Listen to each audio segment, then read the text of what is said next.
will recognize that our founders' prevailing argument at the time that the Constitution was ratified was, how do we not create a big federal government? This is not a national government. This is a union of independent states with a limited federal government. How do we keep it from becoming that very thing that we revolted against? And the author said, we've given Article 1, Section 8, we've limited the federal government, and the colonists said that's not enough. And they gave us the 10th Amendment. All powers not specifically delegated to the U.S. government are reserved to the states and the people.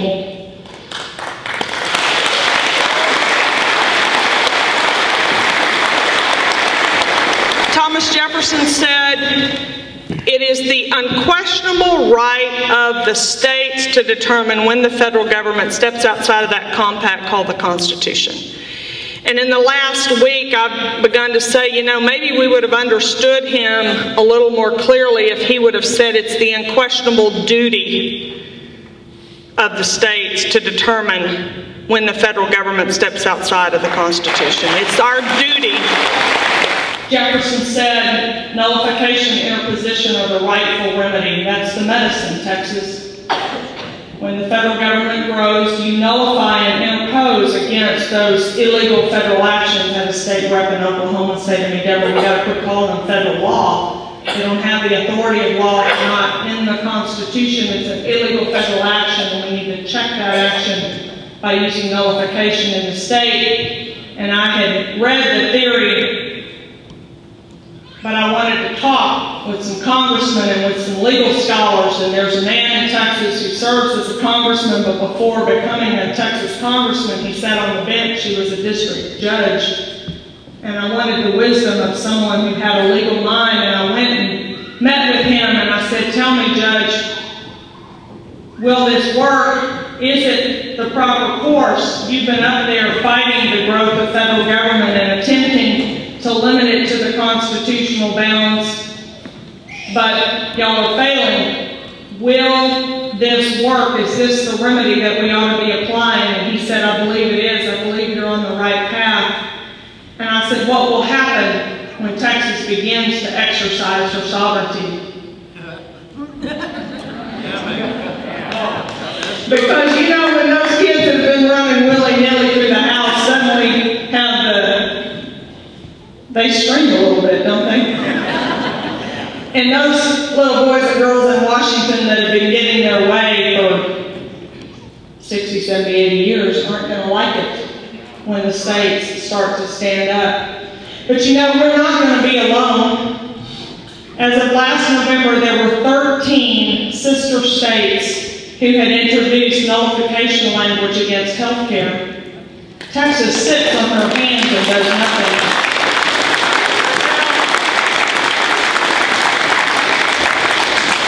Texas ought to be leading that fight.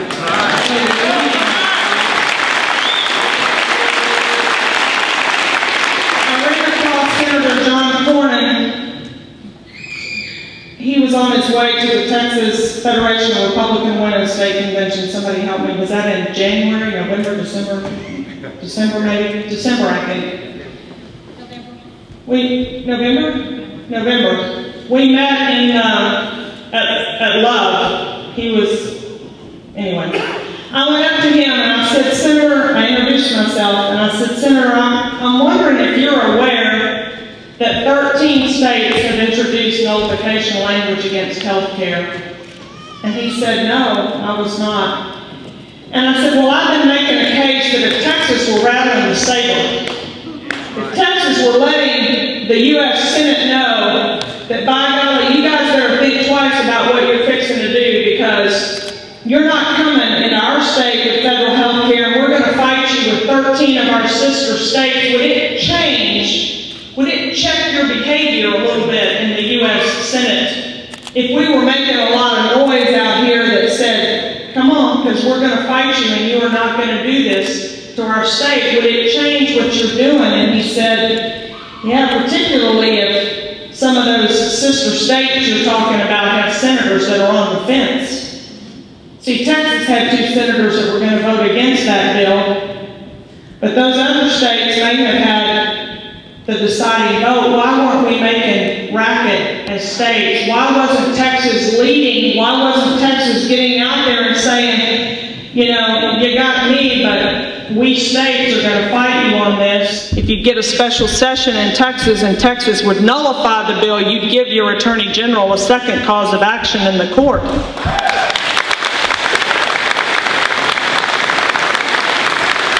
He'd be able to argue that it was unconstitutional and illegal in the state of Texas, and it would strengthen the argument in the federal court to keep federal health care out of Texas.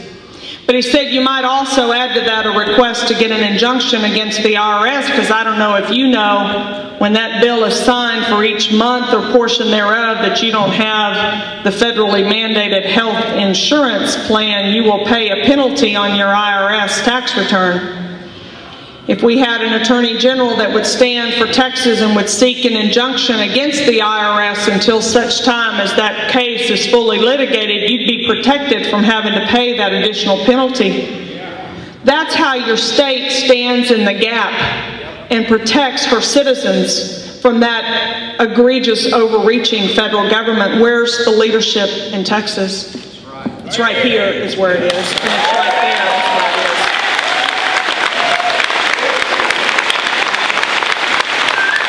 It is not in a Rick Perry, and it is not in a Kay Hutchison.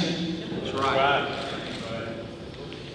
My beliefs about 9/11 truth have absolutely nothing to do with where we're headed in Texas.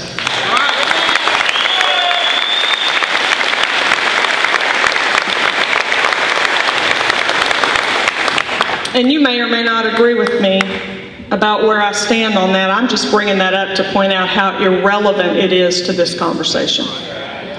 Because where that came from, there will be another one, and I don't know what it'll be tomorrow. I don't know what question will come.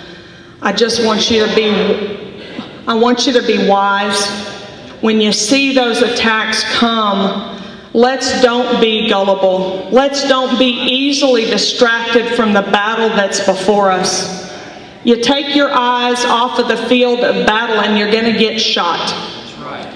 You know, and our battle, let those arrows fly. Our battle is restoring a constitutional republic and a sovereign state.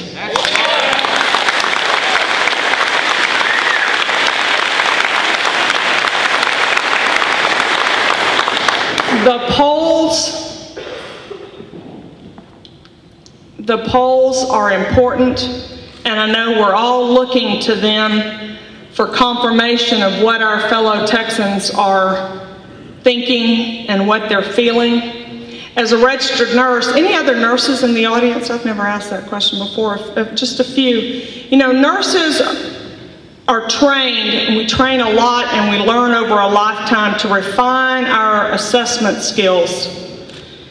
We've got to use our eyes and our noses and our, man, I like to touch, I got to feel, and I got to listen to what's going on. And I've been assessing Texas for well over a year.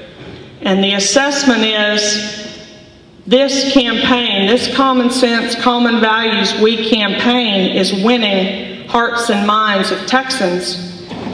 And when healthcare professionals make an assessment, they frequently get diagnostic tests to confirm what they think they already know. And that's all a poll is. It's a confirmation of what we think we already know. Problem with polls in Texas today is that, especially in a primary, we're asking people who normally vote in a primary. And the early voting says we've got 3 times more people voting in the primary than we've ever had voting in a Republican primary before.